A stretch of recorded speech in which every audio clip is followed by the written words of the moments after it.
Students आज हमारा doubt session है चैप्टर 4, चैप्टर 5 एंड चैप्टर 6, मतलब bending stress and shear stress का और स्लोप डिफ्लेक्शन वाले टॉपिक्स का। तो आपने अभी तक पहला डाउट बताया फ्लेश्ड बीम में दोनों केसेस, बहुत केसेस मतलब साइड बाय साइड लगा हो फ्लेचिंग और अप साइड ऊपर नीचे लगा हो, ये दो केस बनते हैं फ्लेश्ड बीम के। तो दोनों आपको नहीं आ रहे हैं। और बताइए डाउट्स, जल्दी से डाउट्स बता दीजिए, फिर स्टार्ट करते हैं।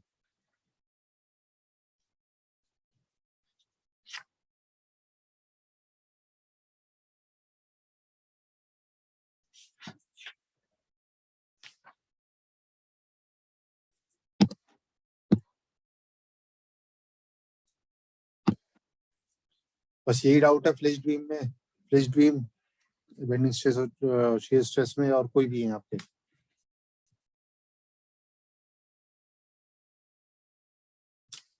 फ्लेश्ड बीम में कोई एक पर्टिकुलर क्वेश्चन जो नहीं समझ में आ रहा वो उठा लेते हैं, या फिर मैं अपनी मर्जी से कोई सा भी उठा लूं? बोलिए। कोई सा भी दे दो सर।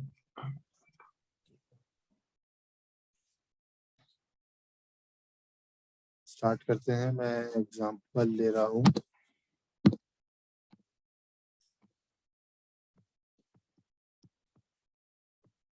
पॉइंट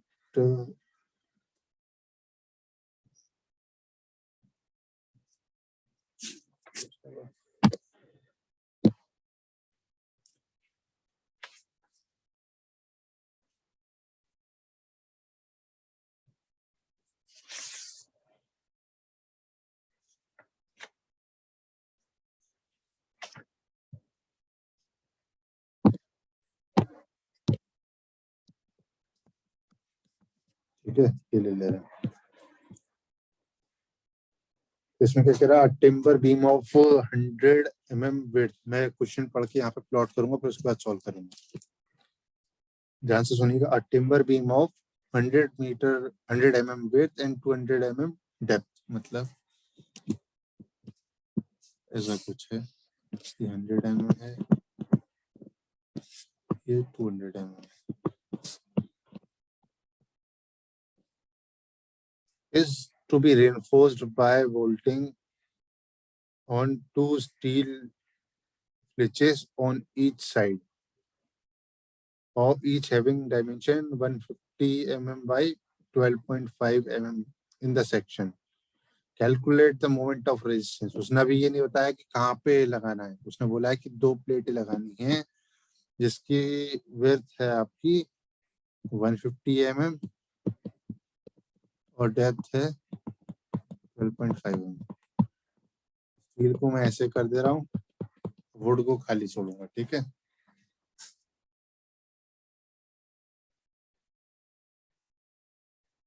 ठीक है, स्टील की दो प्लेट्स हैं। अब बोल रहा है कि फर्स्ट, पहला केस है placed attached symmetrically at top and bottom. मतलब उसने बोला है, फर्स्ट केस बोला है कि placed are attached at top and bottom. Top and bottom तो कौन सा केस बन गया? ये वाला।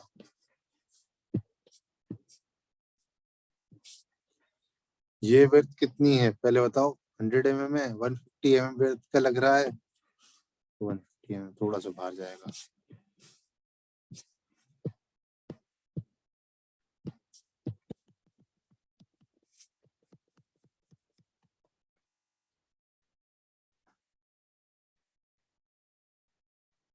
ठीक है, तो हमसे निकालना क्या है? उसने MOR पूछा, मोमेंट ऑफ रेजिस्टेंस।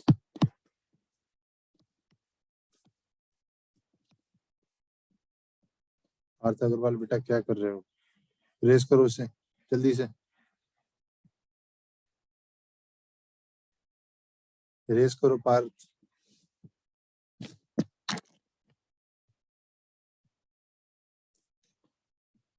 ठीक है, ये 200 था, ये 150 था।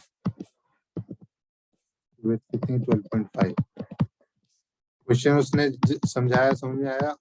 ये कहना चाह रहा, उसने क्या पूछा, मोमेंट ऑफ रेजिस्टेंस मतलब इसका बेंडिंग मोमेंट कितना, मैक्सिमम बेंडिंग मोमेंट ये रेजिस्ट कर सकता है, या फिर इसकी कैपेसिटी कितनी है, ये पूछ रहा हो। ठीक है, पहला केस उसने बनाया। तो इसमें करने का तरीका क्या होता है, मैंने आपको बताया था कि भाई आप सबसे पहले काम करो, इसने एक मॉड्यूलर रेशियो और दे रखा है, मॉड्यूलर रेशियो M। ये क्या होता है modular ratio, ES upon ET अगर टिम्बर है तो, मतलब जो मटेरियल का हाई, जो मटेरियल रिइंफोर्समेंट के लिए यूज हुआ उसका E मतलब modulus of elasticity, Young's modulus है, modulus of elasticity over weaker material का मॉडुलस ऑफ इलास्टिसिटी। यहाँ पे टिम्बर वीकर मटेरियल, स्टील आपका टफ या रिइंफोर्स्ड मटेरियल है, तो इसका E अलग अलग दिया होगा या फिर डायरेक्टली वैल्यू दे दी होगी।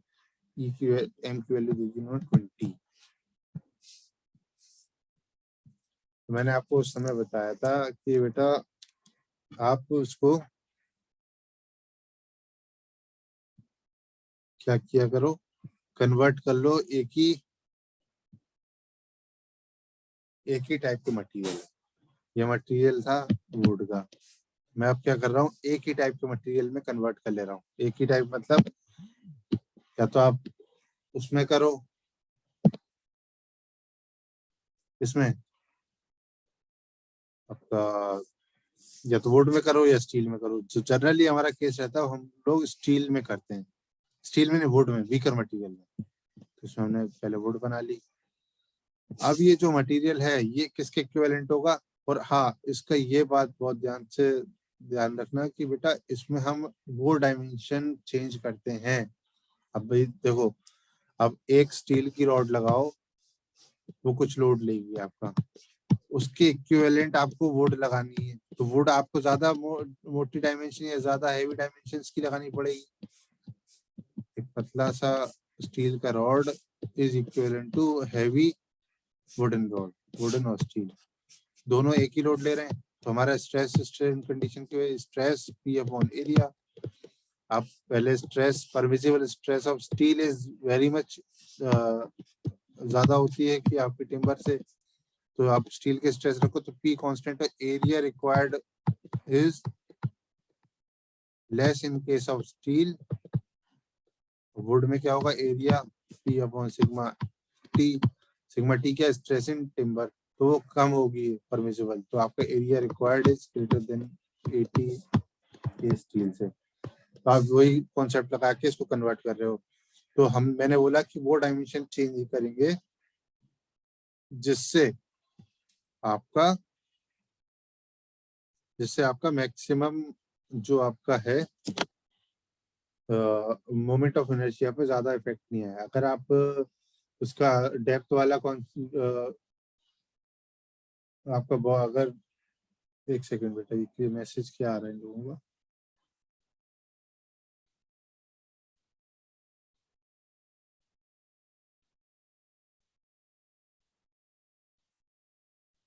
बेटा इशू आप लोगों की तरफ से ही है, देखो एक बार आप लोग उनसे कहो, ठीक है।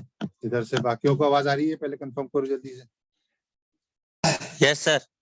ठीक है, तो इसमें हम वो डायमेंशन चेंज करेंगे जिससे मोमेंट ऑफ इनर्शिया या फिर मॉडुलस, सेक्शन मॉडुलस से मिनिमम इफेक्ट हो।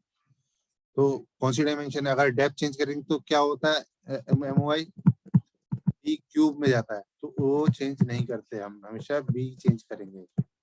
तो B चेंज करेंगे तो 150 इंटू 20। चेंज करने का तरीका क्या होता है, जो डायमेंशन आप चेंज कर रहे हो B और T, BS into M। Steel का अगर टिम्बर में चाहिए विड्थ आपको, तो स्टील का विड्थ इंटू M, तो स्टील में विड्थ कितनी है, 150 इंटू 20, आ गई 3000।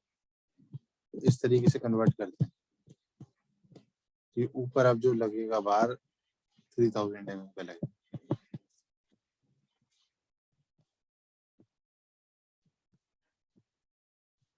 ठीक है, तो ये पूरा वुड हो गया, वुड वुड वुड। तो ये ऊपर डायमेंशन कितनी आ गई, 3000।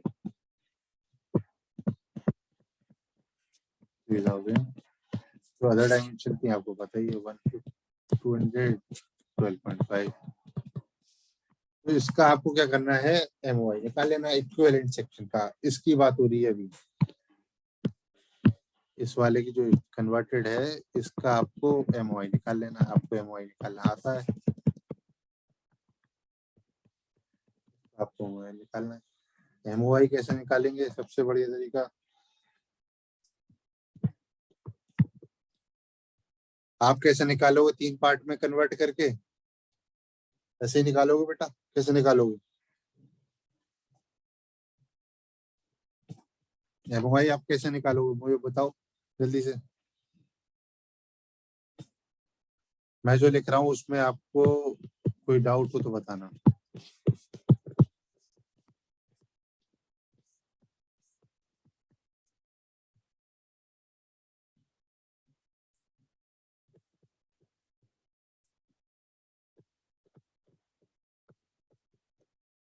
टोटल डी कितना हो जाएगा, 12.5 ऊपर 12.5 नीचे, टोटल कितना हो गया, 12.5 ऊपर 12.5 नीचे, 25 प्लस 200।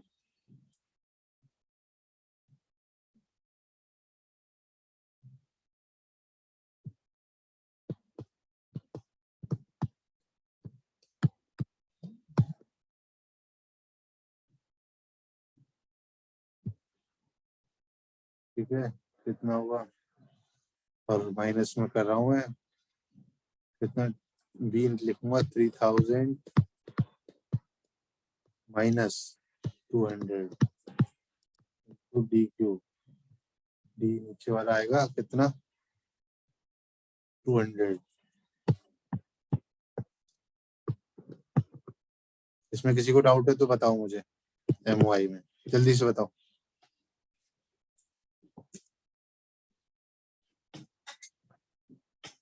बोलो बेटा, पहले बताओ, आवाज क्लियर आ रही है, आप लोग कैलकुलेटर लेके बैठे हो नहीं बैठे हो?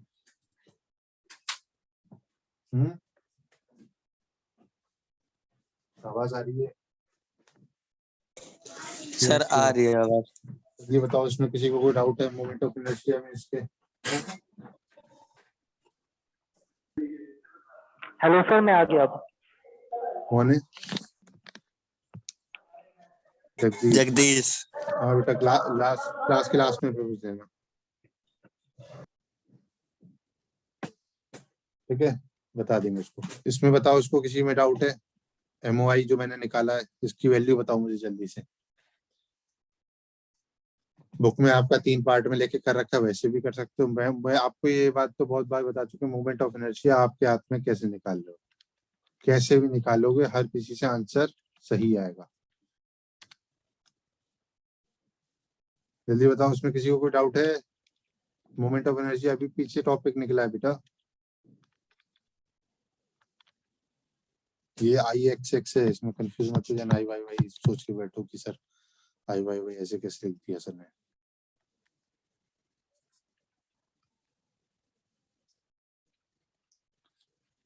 बोलिए, आप लोग ऐसे करोगे तो कैसे होगा बेटा, जल्दी करके बताओ।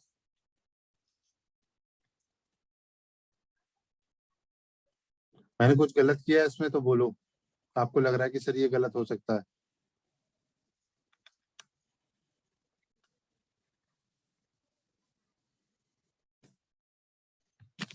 हम्म, सर मोमेंट ऑफ इनर्शिया तो मेरा आया है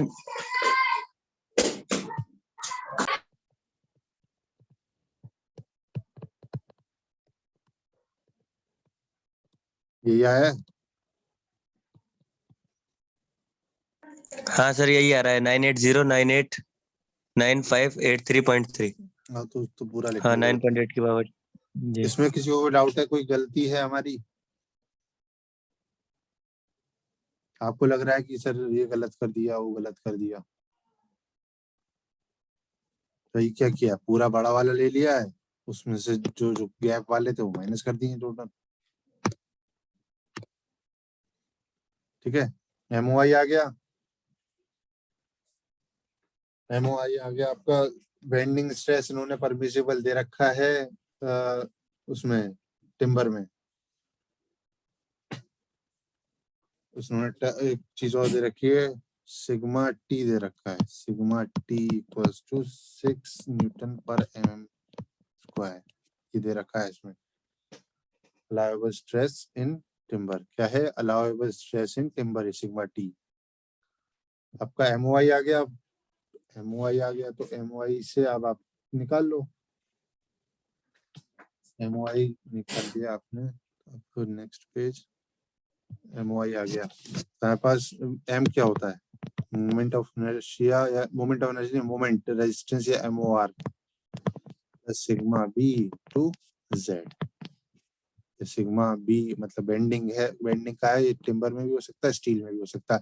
जेड जिस टर्म में निकाल के रख रहे हो, स्टील के टर्म्स में रख रहे हो, तो सिग्मा एस आएगा, सिग्मा बी एस, और जेड आप टी टिम्बर के टर्म्स में रख रहे हो, सिग्मा बी टी आएगा। तो ये क्या है? Moment of resistance.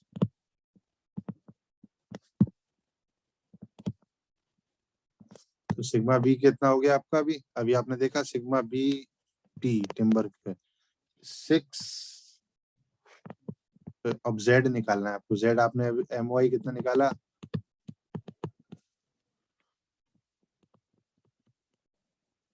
Y bar Z क्या होता है?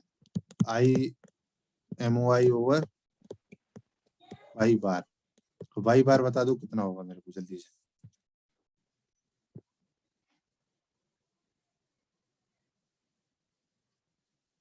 वाई बार बताइए जल्दी से बेटा।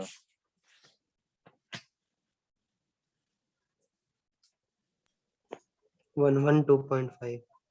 एग्जैक्टली 1.25 मतलब वाई बार होगा डी बाई 2, 112.5।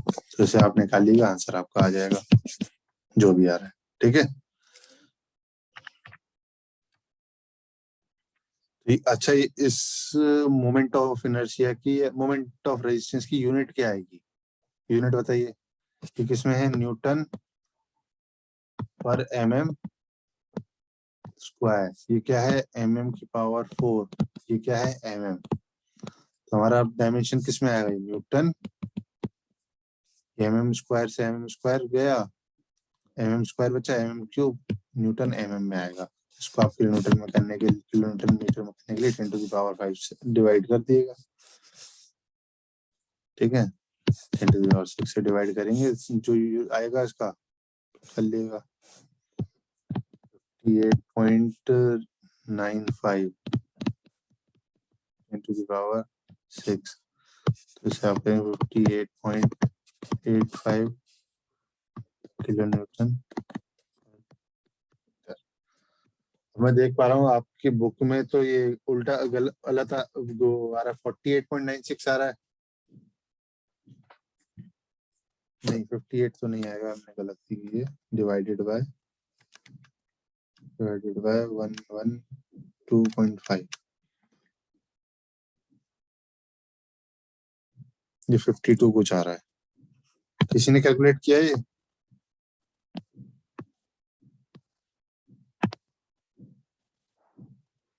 एक मिनट सर कर रही है। कैलकुलेटर लेके बैठा करो तुरंत हाथ में, तो एकदम एकदम आंसर आना चाहिए, इतना वेट नहीं करना चाहिए। मैंने बोला था लेफ्ट हैंड से कैलकुलेशन चालू रहनी चाहिए। अब ये देखो कि आपके जो बुक में आंसर आ रहा है वो 48 कुछ आ रहा है। अब वो कहाँ गलती है मुझे नहीं पता, आप मुझे बताओगे। एमओआई उसको उन्होंने सही निकाला है गलत निकाला है, वो मुझे आप लोग बताओगे, मुझे नहीं पता है। ठीक है सर कैलकुलेशन में तो यही आ रहा है 5.2 into 10 की पावर 10। 10 कैसे आ रहा है आपको? 5.2 into 10 की पावर 10। गलत है, कहीं गलती करिए। 10 into 10 to the power 8 है ना ये, कैसे आ सर रहा ये है आपका? 9.8 है ना, मैंने पॉइंट नहीं देखा। ओके सर 9.8 है ना। तो यार मेरे देख रहे हो, आपने तो निकाला था ना नीचे, ये 9.8 था। ठीक है,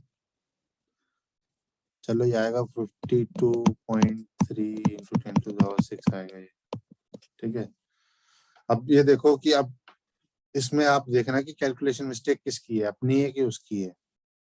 एमओआई में ही गलती आ रही है उसकी और हमारी। अब उसका आ रहा है 9.18, हमारा 9.8। अब वो आप बताना किसकी गलती है, कि उसकी गलती है कि हमारी गलती है। ठीक है, हमने तो उसने तो 3 पार्ट में डिवाइड करके देखा है तब आया उसका, हमने तो 2 पार्ट में कर दिया। हमारे में आपको इस फॉर्मूले में कोई गलती नजर आ रही तो बताओ मेरे को। ये तो आपको एमओआई सर जब ये पढ़ाया बुक था, में कहाँ पर है क्वेश्चन नंबर? पेज नंबर 187 पे है, देख लेना, आराम से देखना। 6.14 एग्जाम्पल देखना, उसका एमओआई निकालने में गलती है, वो आप देख लेना। ठीक है, इसका अब दूसरा केस कह रहा है वो, दूसरा केस क्या कह रहा है वो बेटा? दूसरा केस कह रहा है कि प्लेस्ड अटैच्ड सिमेट्रिकली, पहले भी सिमेट्रिकली था, अब क्या एट साइड्स, पहले क्या था एट टॉप एंड बॉटम, अब एट साइड्स आ गया। तो मतलब क्या बोल रहा है कि पहले ऐसा हमारा था, उस पे हमने 150 बाई 150 के लगा दिए 2 स्ट्रिप्स। अब डाउट आप लोगों को ये आएगा कि भाई ये तो 200 है हमारे पास,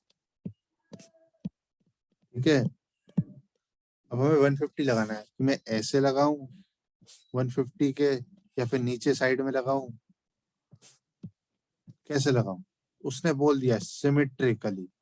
सिमेट्रिकली मतलब वाई एक्स एक्स के अबाउट सिमेट्रिक होगा, वो केस एक ही बनता है जब आप मिड पॉइंट पे लगाओगे। मतलब इस तरीके से अगर 150 का ये है तो ये 75 ऊपर जाएगा, 75 नीचे जाएगा, ठीक है। ये 150 से एक्स एक्स के अबाउट हमारा हो रहेगा। अब इसमें मेरे को आप ये बताओ मैं कौन सी डायमेंशन चेंज करूंगा, 12.5 वाली या फिर इसमें भी सेम तरीका रहता है, आपको क्या इक्विवेलेंट सेक्शन में कन्वर्ट कर लेना है टिम्बर में, कि परमिसिबल स्ट्रेस टिम्बर की दे रखी तो टिम्बर में कन्वर्ट कर लो। सर 12.5 वाली को चेंज करेंगे। क्यों 150 को क्यों नहीं? सर क्योंकि अगर सर डेप्थ करेंगे ना तो सर वो सर उसका सर क्यूबिक वाला आ जाएगा। एग्जैक्टली इन्होंने बोला, बिल्कुल सही बोला। अगर हम इसकी डेप्थ चेंज कर देंगे तो हम इसको ओवर एस्टिमेट कर ले रहे हैं, इसको हम मान के चल रहे हैं कि स्ट्रेंथ इतनी ले रखा, चांसेस हैं कि फेल हो जाएगा वो। उन्होंने बिल्कुल सही बोला। अब इसका बी टी टिम्बर में बी एस इंटू 20 मतलब एम, एम होता है, तो 12.5 इंटू 20 कितना आया ये बोलिए? कितना था आपका 100, आपने ये 250 के 250 के इधर आ गए दोनों साइड में, ठीक है। ये पूरा वुड है, वुड है, वुड है, इसमें भी आपको क्या निकालना है, आई निकालना है, आई एक्स एक्स, आई एक्स एक्स निकाल लिया आप, आई एक्स एक्स के इसमें कितना आएगा, वाइज इंटू 2 छोटे वाले हैं सिमेट्रिकल, उसकी डेप्थ कितनी है, विड्थ कितनी है 250 इंटू डेप्थ कितनी थी 150 का क्यूब डिवाइड बाय 12, ये 2 ब्लॉक थे साइड बाय साइड, प्लस जो ओरिजिनल वुडन ब्लॉक था कितना था 100 इंटू 200 का क्यूब ऑन 12, बताइए कितना आ रहा है?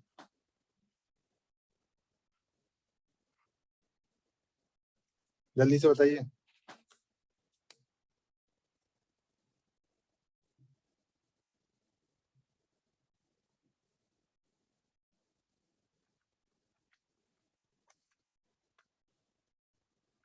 बेटा बाकी लोग भी कैलकुलेटर लेके बैठा करो, क्या करते हो, यहाँ पे कथा नहीं चलती है ना बेटा, जल्दी से आप सॉल्व करो, जितनी जल्दी उतना बढ़िया रहेगा।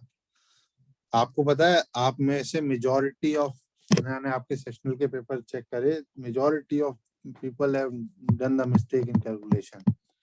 कैलकुलेशन क्या है, 200 something something something divide by 2 something 2.8 into 10 to the power 18, तो इनका आंसर आ रहा है 1 point something into 10 to the power 20।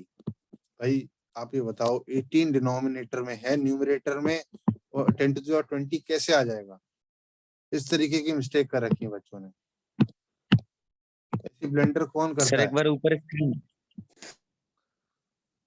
इस तरीके के ब्लेंडर कौन करता है बेटा? और ये क्या है, स्लोप निकालने को बोला है। स्लोप की आप डायमेंशन देख रहे हो, ऑर्डर देख रहे हो, 10⁻20। आपको बताया था ये इलास्टिक डिफॉर्मेशन होते हैं स्लोप। थोड़ा कॉमन सेंस भी यूज करोगे। 10⁻20, ये 10⁻³ -6 में आता है, बहुत छोटा सा, नेग्लिजिबल, आप नेकेड आई से देखते भी नहीं होता, अभी सेंसर्स वगैरह यूज होते हैं। तो भाई साहब निकाल के बैठे हुए, ये नहीं कि एक ने गलती की हो, बहुत सारे स्टूडेंट्स ने करी हुई है। और कुछ लोग बहुत अच्छा भी करते हैं, जैसे उज्जवल करके हैं, रोल नंबर 62, बहुत अच्छा किया हुआ है इन्होंने पेपर। मतलब way of representation very good.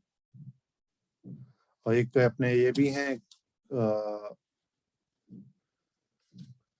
क्या नाम है, कुणाल, इन्होंने भी बहुत अच्छा किया हुआ है। अब सर ये 20729 सही है। Sir 2072991 into 10 to the power 8. 666.7। हाँ, वो आपको इतना लिखने की जरूरत नहीं, 2 डेसिमल प्लेस रखो, ये आ जाएगा।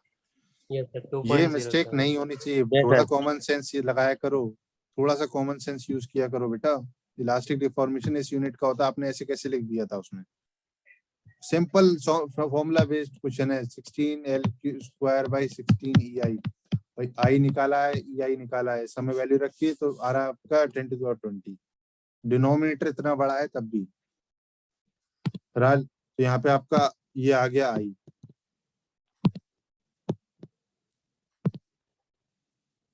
ठीक है, ये आई आ गया, इसको हटा देना। अब मुझे बताओ y क्या लेंगे? y बार। मुझे क्या चाहिए?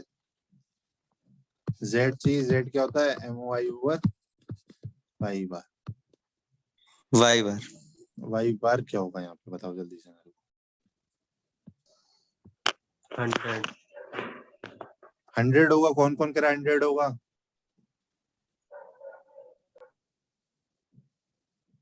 या फिर 75 होगा? जल्दी बोलो। नहीं आता, समझने से नहीं आ रहा, हमें कंफ्यूजन है। क्लियर तभी तो होगा बेटा, कैसे बताऊंगा मैं जब तक आप बोलोगे नहीं कुछ। सर, ये 75 हो सकता है। ये वाली फाइबर रहेगी या फिर ये वाली फाइबर रहेगी? 75 हो सकता है या होगा? डाउट है इसमें? सर, फ्री बॉडी डायग्राम के हिसाब से तो 75 ही होना चाहिए। यहाँ पे फ्री बॉडी डायग्राम बेटा काम नहीं करता। यहाँ पे फ्री बॉडी डायग्राम नहीं है, यहाँ पे बेंडिंग स्ट्रेस वाला फंडा है। यहाँ पे फ्री बॉडी डायग्राम नहीं बनता। हमारा ये जो वाई बार होता है ना, टॉप मोस्ट फाइबर होती है। डेफिनेशन देखा करो, टॉप मोस्ट फाइबर। फाइबर मतलब top most fibre. And, top most and, याला एंड। अगर हम यहाँ पे ले लेंगे तो अंडर एस्टिमेट कर ले रहे हो सेक्शन को। पहले फेलियर यहाँ पे होगा ना कि यहाँ पे। आपने ये वाला 75 लेके तो आप ओवर स्ट्रेंथ बता दे रहे हो। आपने बता दिया कि ये मोमेंट आपका लेगा, कितना लेगा? 20 mm, 20 किलोन्यूटन मीटर। तो ये 19 पे फेल हो रहा हो कि ये टॉप मोस्ट फाइबर फेल हो जाएगी। तो आप ये मान के चल रहे हो ये मटेरियल ऊपर वाला फेल हो चुका है। हमारे बेंडिंग मोमेंट या मोमेंट वाले चैप्टर में कोई भी एक फाइबर फेल हो तो हम मान के चलते हैं इलास्टिक एनालिसिस में कि बीम हमारा और सेक्शन हमारा फेल्ड है। उसके अकॉर्डिंग चले तो वाई बार हमेशा टॉप मोस्ट फाइबर होती है। तो कितना होगा वाई बार? 100 mm। रीजन पता होना चाहिए। आपने पहले किसी ने बोला 100 mm, बिल्कुल सही बोला, नो डाउट, मगर रीजन आपका परफेक्ट होना चाहिए, उसमें कोई डाउट नहीं होना चाहिए। तो आ गया 2.08 × 10⁸ ओवर वाई बार 100। ये आ गया समथिंग समथिंग mm³ आपके पास m कितना होता है? Sigma b × z pt। Sigma b की वैल्यू आपने रखी 6 और उसमें रख दो कितना आ रहा है 2 × 10⁶। ये क्या है? Newton per mm। इसको कन्वर्ट करोगे तो आया 48 into 10⁶। 12.48 into 10⁶। कोई डाउट? दिख रहा है नीचे वाला है? ब्लू से लिखूं? देख लेना थोड़ा सा। ये 12.48 मैं डायरेक्ट किलोमीटर में कर दिया, किलोमीटर मीटर में। किलो के 10⁻³ डिनोमिनेटर में mm के पावर 3, 6 कट रहे हैं। ये तभी आ रहा है नीचे, ठीक है। जी सर। ये आंसर सही है। अब डाउट क्लियर हो गया इसमें आपको, या डाउट है अभी भी फ्लिज्ड बीम में? क्लियर हो गया सर। और कौन से डाउट थे, कह रहे थे आप लोग बहुत सारे डाउट हैं सर बेंडिंग स्ट्रेस इसी में ना सर हाँ बोलो। सर इसी चैप्टर में ना एक क्वेश्चन नंबर 13 है एक्सरसाइज का, वो थोड़ा एक बार मेरे को समझ नहीं आया।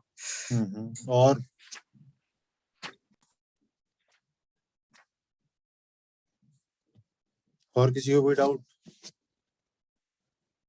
जल्दी बोलो, टाइम नहीं है। दोबारा ज्वाइन करो, क्लास खत्म हो गई है। क्वेश्चन नंबर 13 इमीडिएटली ज्वाइन कर लेना। तुम्हारे सामने पढ़ के अप्रोच कैसे करते हैं वो आपकी डेवलप करना चाहता हूँ मैं। क्वेश्चन वहीं पे पढ़ो, फिर उसको डेवलप करो, ठीक है।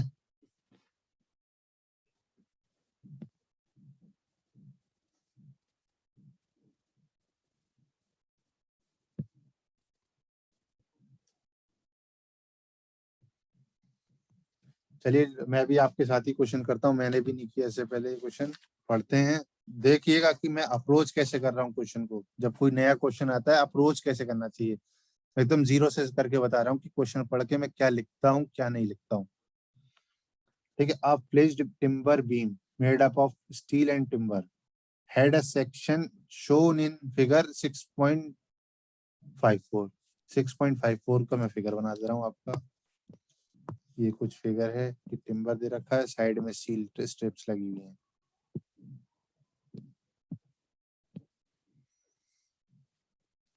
ये थोड़ा सा देख लेना, सेम ही है, स्टील स्ट्रिप्स लगी हुई हैं, ठीक है। स्टील स्ट्रिप्स को मैं शेडेड करता हूँ हमेशा। डायमेंशन दे रखी है 150 की, ये दे रखा है 12 mm, ये 12 mm। डेप्थ दोनों की सेम है 300 mm। सबसे पहले मैं फिगर बना लिया, ठीक है। If the maximum stress in timber sigma BT max दे दिया या परमिसिबल कह लो, इज 7 न्यूटन पर mm², ठीक है। Find the corresponding stress in steel sigma ST पूछ रहा हो। ST नहीं, गलत लिखा यहाँ पे, सिग्मा BS पूछ रहा हो। यहाँ पे वो मैक्सिमम नहीं पूछ रहा है, परमिसिबल पूछ रहा है, या करस्पॉन्डिंग। करस्पॉन्डिंग मतलब जो जब टिम्बर में इतनी हो तो उस टाइम पे स्टील में कितनी होगी, ठीक है। Find also the moment of resistance MOR पूछ रहा हो of the composite section. E दे रखा है उसने, ES दे रखा है। यूनिट लिखूं? लिख दे रहा हूँ फिर आपको कंफ्यूज हो गए। जब भी आप स्टार्टिंग में क्वेश्चन कोई किया करो तो try to write each and every dimension, जिससे आपको याद हो जाता है कि भाई ये तो इसमें होगा वो इसमें होगा। मैं एम क्या लिख, एम निकाल के बताओ, ES ओवर ET मतलब जो हैवी मटेरियल रिइंफोर्समेंट प्रोवाइड करा रहा है वो ओवर वीकर मटेरियल। कितना आ गया ये? 20। पहले दे दिया था, तो वो पूछ रहा है MOR। आओ MOR निकालो, निकाल लेंगे सब। अब आप कहोगे कि सर पहले तो MOR निकालते हैं, MOR के लिए क्या करते हैं बताओ? MOR क्या होता है? सिग्मा BT इंटू ZT, मतलब in terms of Z in terms of timber. Equivalent section बना लो आप उसका। इक्विवेलेंट सेक्शन आप बनाओगे क्या बनेगा? ये बनाया वुड। अब ये डायमेंशन 12 है, 12 इंटू 20 कितना हो रहा है? बोलो बेटा।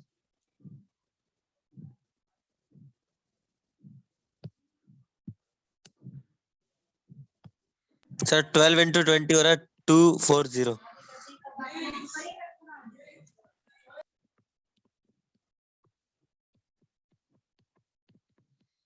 बेटा जिसका डाउट है सिर्फ वो नहीं बोलेगा, बाकी लोग भी बोलो, तभी समझ में आएंगी सर चीजें। मुझे ना यही डायग्राम बनाने में थोड़ी दिक्कत आती है। अभी तो बना रहा हूँ मैं, हर चीज जीरो से स्टार्ट कर रहा हूँ कि पता लगना चाहिए कि भाई कैसे अप्रोच करते हैं। ये सब कुछ टिम्बर में हो गया हमारा, वुड वुड कह लो टिम्बर कह लो। अब आई एक्स निकाल लो। तो आपको इसमें क्या डाउट आ रहा था, किधर नहीं बना पा रहे थे आप? आई एक्स का कितना इजी हो गया, बी रखो 242 प्लस 150, ये बी हो गया, डी कितना हो गया 300 क्यूब ओवर 12, कितना आ गया ये?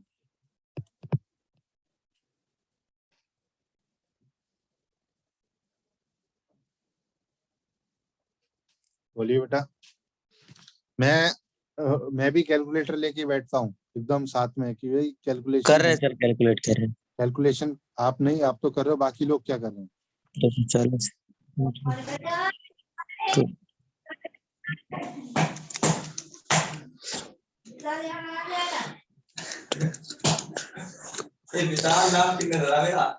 देखो बेटा पीछे से आवाज आ रही है, म्यूट करो।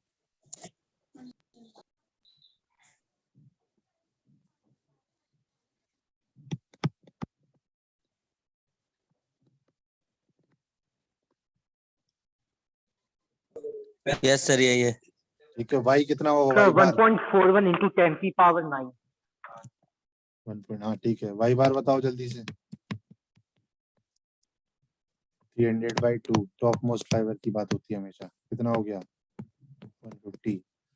जेड कितना हो गया 14.1475 इंटू 10⁸8। आपने 9 में बताया, कोई दिक्कत नहीं, एक जीरो तो कर लिया हमने, पॉइंट डेसिमल का फर्क है, डिवाइडेड बाय 150 इंटू 10⁸8 कितना आ गया 945000, 5 जीरो है। ये किसमें आया mm क्यूब। my कितना हो गया सिग्मा बी टी टिम्बर के टर्म्स में निकाला है इंटू 9.45 इंटू 10⁶ किसमें है न्यूटन की वैल्यू रख लो आप। 6 दे रखी, कितनी दे रखी 7 दे रखी है 7। ये है न्यूटन mm में इंटू 7 कितना आया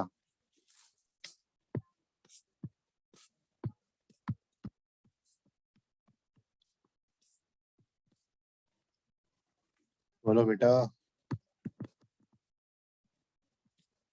वो आंसर दे रखा है 66150 न्यूटन mm नहीं मीटर। इसमें कोई डिफरेंस है?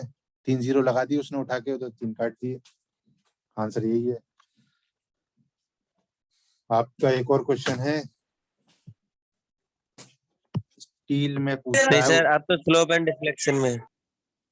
आ रहे हैं उस पे आ रहे हैं बेटा, इस पे देखते हैं।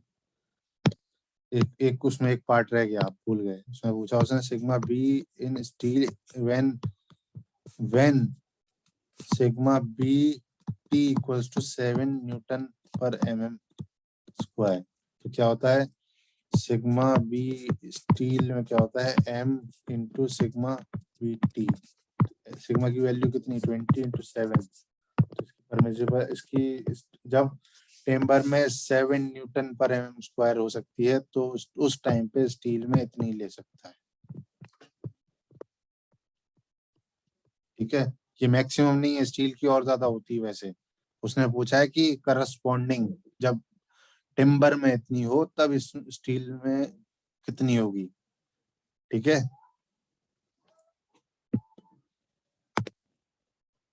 डाउट है किसी को यहाँ पे?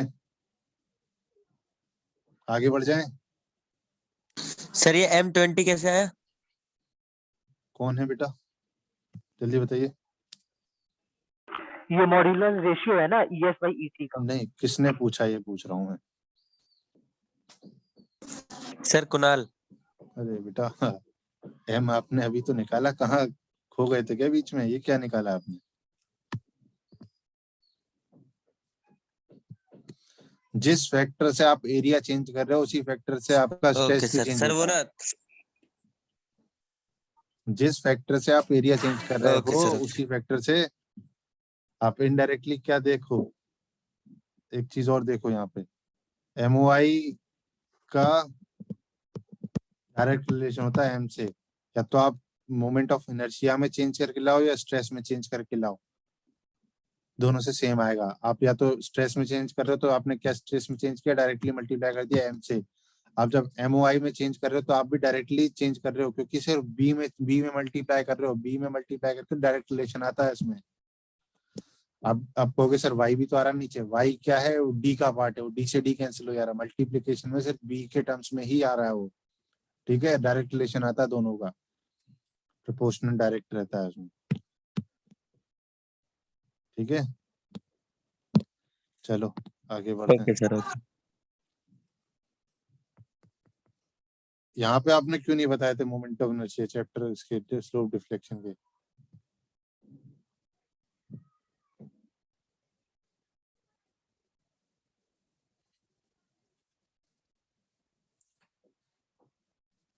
जल्दी बताइए, चैप्टर 6 है ना ये, 6 स्लोप डिफ्लेक्शन, बताओ।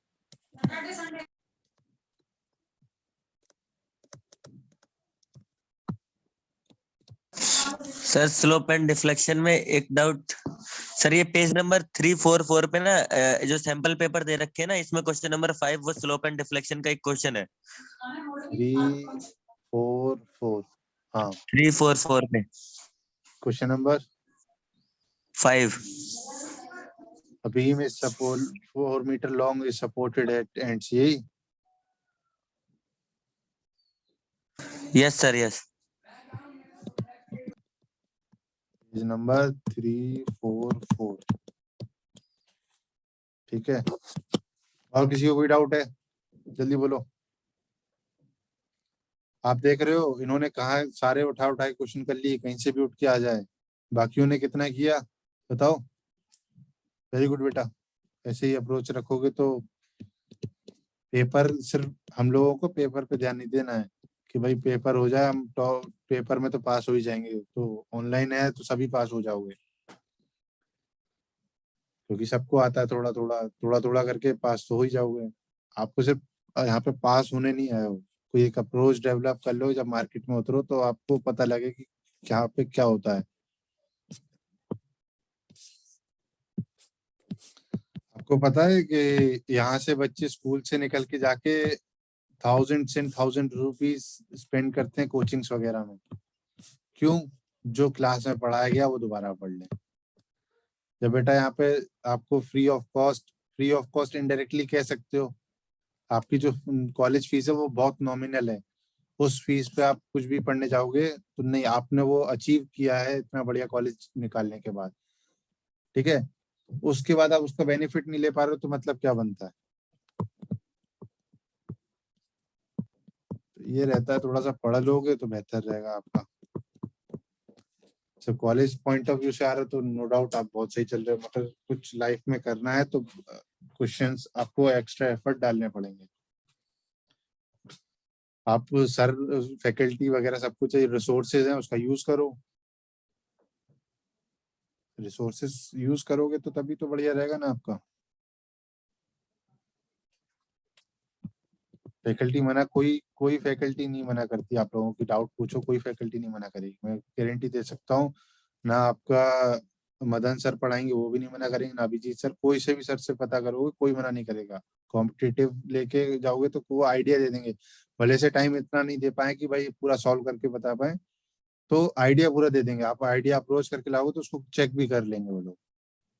सारी फैकल्टी ऐसी है। और आप नहीं, फिर आप अभी 3 साल ऐसे ही निकाल देते हो, फिर चौथे या 5वें साल के बाद जाते हैं कि भाई अब जाके बाहर कोचिंग कर लेते हैं, बढ़िया पढ़ लेंगे।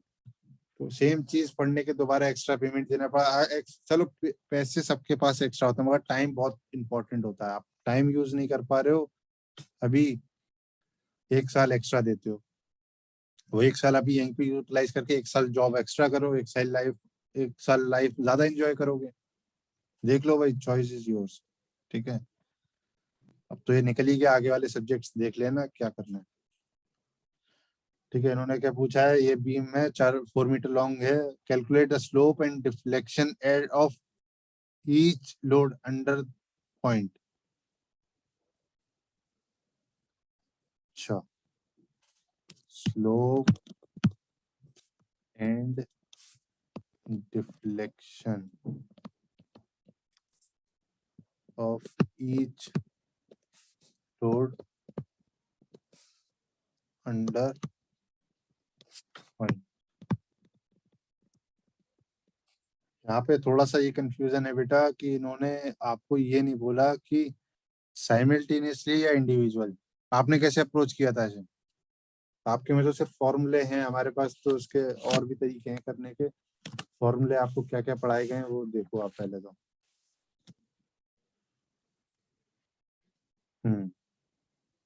बताओ बेटा। सर मैं आप तो इंडिविजुअली निकाल रहा था। कि यहाँ पे आपके सिलेबस के हिसाब से तो इंडिविजुअली निकालना चाहिए,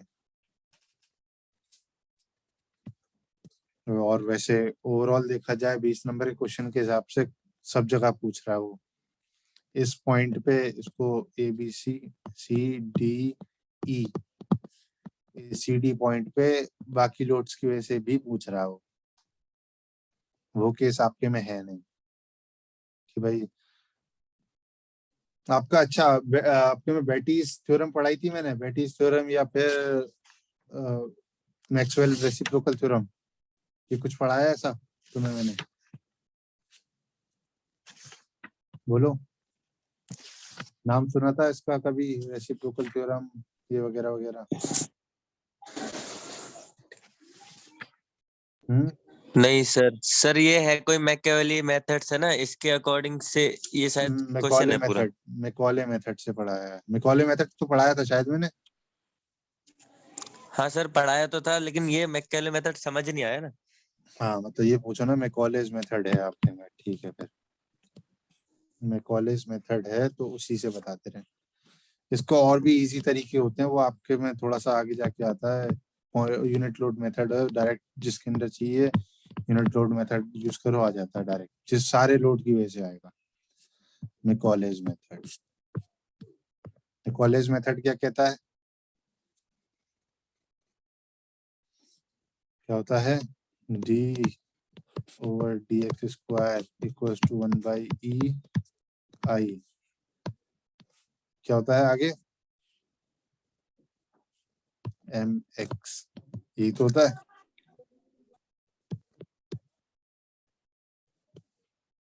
यही होता है नहीं होता है? जी सर।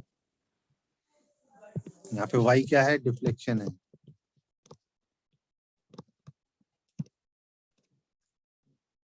मैंने आपको पढ़ाया था ना मैकॉलेज मेथड, सिलेबस में है, किसी ने सिलेबस देखा है?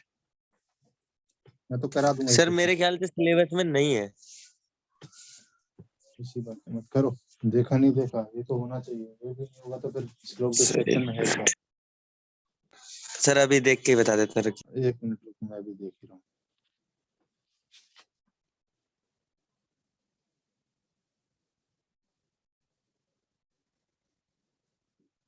नहीं है बेटा, numerical problem, no derivation Macaulay's method, moment area theorem है। चलो नहीं सिलेबस में, फिर भी आप देख लो, एक आइडिया दे रहा हूँ, बाकी लोगों को वो समझ में नहीं आएगा तो कोई दिक्कत नहीं है, आपको मैं आइडिया दे रहा हूँ, ठीक है। मैकॉलेज मेथड का ये आपका, तो वही मैं कह रहा, मैंने आपको शायद बताया नहीं होगा तभी डाउट आया, एक बार बताता तो क्लियर हो जाता। मैकॉलेज मेथड ये कहता है कि second derivative of deflection equals to moment over m/ei, या फिर ये कह सकते हो ei into second derivative of slope equals to m। ये इक्वेशन होती है, तो मैंने इसको इधर भेज दिया तो ये आ गई। mx क्या होता है, किसी सेक्शन पे मोमेंट, यस सर, किसी क्वेश्चन मोमेंट में एट मोमेंट। Section x। अब यहाँ पे डाउट ये आता है कि सेक्शन कौन सा होगा, ये वाला सेक्शन होगा, ये वाला सेक्शन होगा, ये वाला सेक्शन होगा, ये वाला सेक्शन होगा, ये वाला सेक्शन होगा, कौन सा सेक्शन होगा? तो हम यहाँ पे वो सेक्शन रखते हैं जहाँ पे सारे कवर अप हो जाएं, कवर अप हो जाए। इसमें एक स्पेशल टाइप का ब्रैकेट यूज होता है स्क्वायर ब्रैकेट। स्क्वायर ब्रैकेट कह लो आप, उसको मैं पहले लिखता हूँ। पहले तो आप इसका क्या है रिएक्शंस निकालेंगे। सबसे पहले रिएक्शन निकालने में तो कोई दिक्कत है नहीं, इसमें एक स्पेशल टाइप का ब्रैकेट यूज होता है नहीं इस सर, टाइप। रिएक्शन तो सर नो निकाल सर, रखी है। RA 20 kilo Newton and RB 25 RA kilo 20 Newton kilometre है और जी सर हाँ। आर ए और कितना RB है? 25, RB 25 उल्टा आ RA गया। 20 kilo Newton and RB 25 kilo. सही है, 20-25 सही है ना? हाँ उस साइड ज्यादा आएगा। जी सर। तो इसमें एक स्पेशल टाइप का ब्रैकेट होता है, इस टाइप का ब्रैकेट स्क्वायर ब्रैकेट भी कहते हैं इसे। ठीक है, अभी आप आके देखेंगे। फिर पहले तो इक्वेशन लिखो, किधर से लिखें? इधर से लिखें, A to B लिखें, B to A लिखें? बोलो। सर ए से लिख लेते हैं। हाँ सर, ए से लिख लेते हैं, फ्रॉम ए।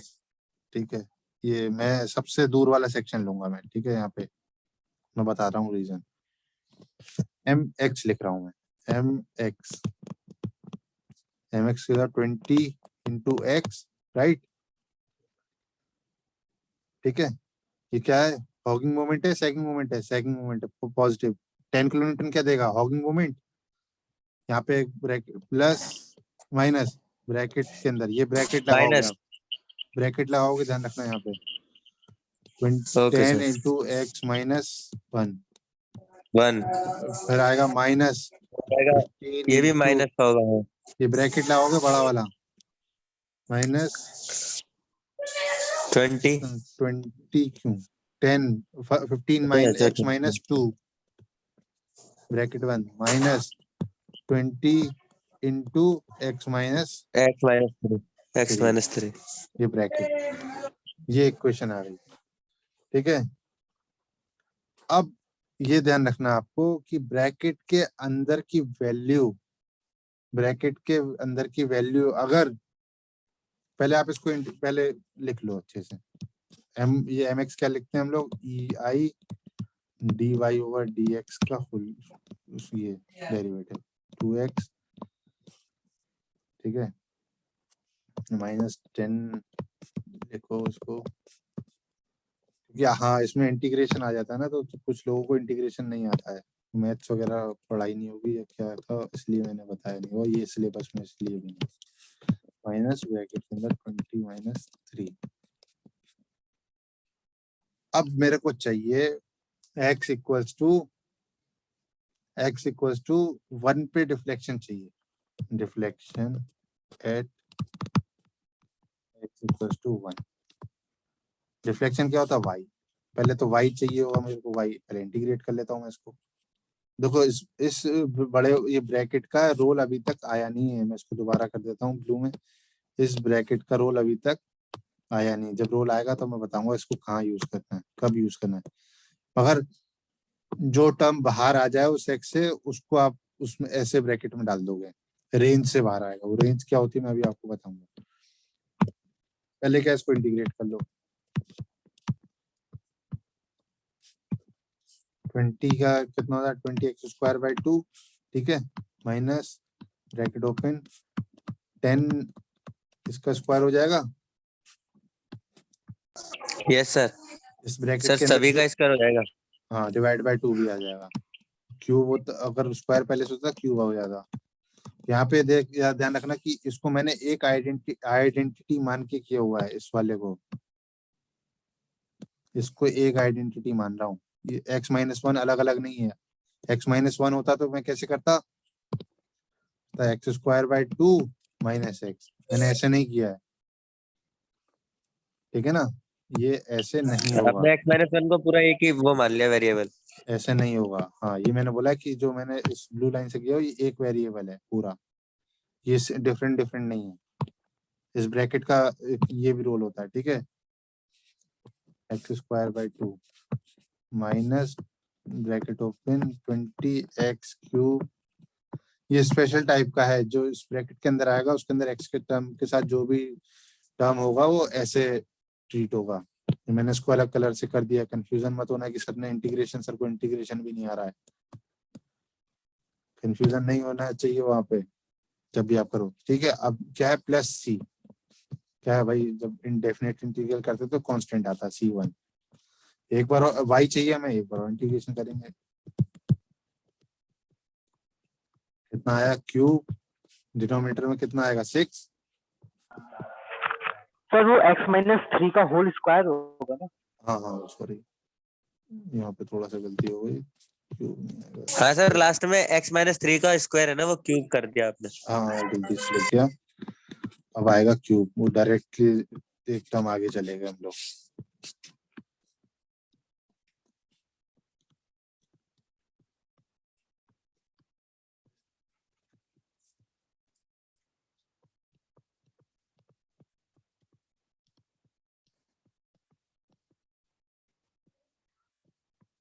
ठीक है, ये आ गया plus C1x plus C2 x plus x2 C2। हाँ C2, ठीक C2। है। अब हमें कांस्टेंट निकालने के लिए क्या चाहिए होता है, कांस्टेंट निकालने के लिए लिमिट चाहिए होती है। लिमिट क्या, लिमिट y क्या है हमारे पास, डिफ्लेक्शन, सपोर्ट पे डिफ्लेक्शन कितना होता है सर सपोर्ट पे y 0 होता है। एट x इक्वल्स टू, मैं क्या रखूं 0 पे, तो हमारे पास y क्या होना चाहिए 0, एट x इक्वल्स टू 4 है ना, हाँ 4, y शुड बी 0। ये दोनों यूनिट का, ये दो टर्म का यूज करके आप क्या निकाल लोगे, C1 C2 निकालो। C2 हमारे पास 0 आ जाएगा, कैसे, आपने x इक्वल्स टू 4 पुट किया यहाँ पे, x इक्वल्स टू 4 पुट किया यहाँ पे 4, पहले तो x इक्वल्स टू 0 पुट किया आपने, ठीक है, 0, ये टर्म 0, ये भी सब 0। अब कहोगे सर 0 कैसे हो गया, यहाँ पे तो 0 पुट करने माइनस का क्यूब आ रहा है। अब ये ध्यान रखना, इस ब्रैकेट का रोल अब आ गया, एक और अलग से पेन से लेते हैं, ग्रीन पेन। इस ब्रैकेट की वैल्यू अगर लेस देन 0 आती है, ब्रैकेट की वैल्यू लेस देन 0 आती है, तो इसको हम 0 लिखते हैं। इसको और कैसे लिखें, यहाँ पे लिखते हैं, this bracket value is coming less than 0, then it is taken as 0। जब x इक्वल्स टू 0 पुट कर रहे हो आप, ध्यान रखना, इस ये स्क्वायर ब्रैकेट की वैल्यू अगर लेस देन 0 मतलब नेगेटिव आ रही है तो उसको 0 लेते हैं। अब देखो कैसे, यहाँ पे 0 पुट किया, x इक्वल्स टू 0 पे ये सब 0 दिख रहा है, वाला 0, उसके क्वेश्चन को दोबारा लिख ही लो, नहीं यहाँ पे नहीं लिख, y x यहाँ पे लिखो आप, at x equals to 0, y ei, पहला टर्म 0 क्योंकि 2x क्यूब आ रहा है, ठीक है। दूसरा टर्म क्या आ रहा है, नेगेटिव आ रहा है, कैसे आ रहा है, जब x equals to 3, x equals to 0 put करोगे तो कितना आ रहा है, 4 माइनस 0 माइनस 1 नेगेटिव। इसका स्क्वायर स्क्वायर नहीं देखना, इसमें देखो कितना आ रहा है, क्यूब, 1 का माइनस 1 का क्यूब क्या होता है, नेगेटिव होता है, नहीं होता है, बोलो बेटा, आवाज आ रही यस है, सर, नेगेटिव।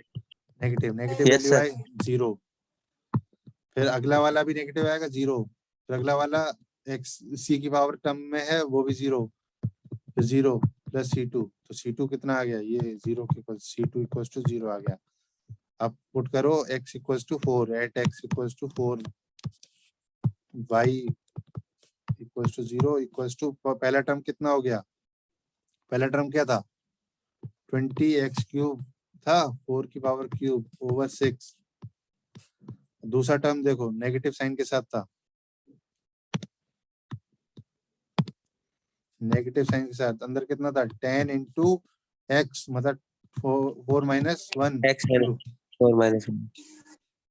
पुट करो, नेक्स्ट कितना 15 था, 15 एक्स कितना 4 minus 2 cube over 6 minus bracket के अंदर 20 इंटू 4 माइनस 3 का क्यूब ओवर 6। C1 हमारे पास चाहिए, C1 इंटू 4, C2 हमारे पास 0 आ गया। अब इसे जब सॉल्व करोगे तो C1 की वैल्यू आ जाएगी, करो सॉल्व, कितना आ रहा है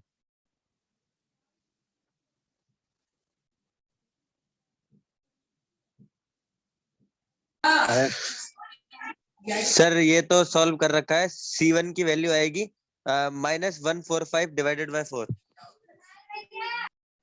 ठीक है, ये आ गया। ठीक है, अब क्या है, इसमें पुट कर दो। फिर आपको क्या चाहिए? -145 डिवाइडेड बाय 4। अब 4 5 ही हो। ठीक है, अब इक्वेशन आ जाएगी, फाइनल इक्वेशन आपके पास आ गई। y कितना आ गया? सर y ये मेरे ख्याल से ना, जो हमने इंटीग्रेशन अगेन किया है ना, इसी में दिक्कत आ रही थी मुझे शायद। ठीक है, इंटीग्रेशन ध्यान से करना है। यहाँ पे पहला टर्म पहला टर्म सब कुछ आ जाएगा, c के y की इक्वेशन आ जाएगी। अब जिस y पे चाहिए x की वैल्यू पुट करो, आ जाएगा। अब वह टर्म्स बाहर वो निकालना है जिसमें आपका नेगेटिव हो। ठीक है, नेगेटिव वाला नहीं लेना है। ठीक है,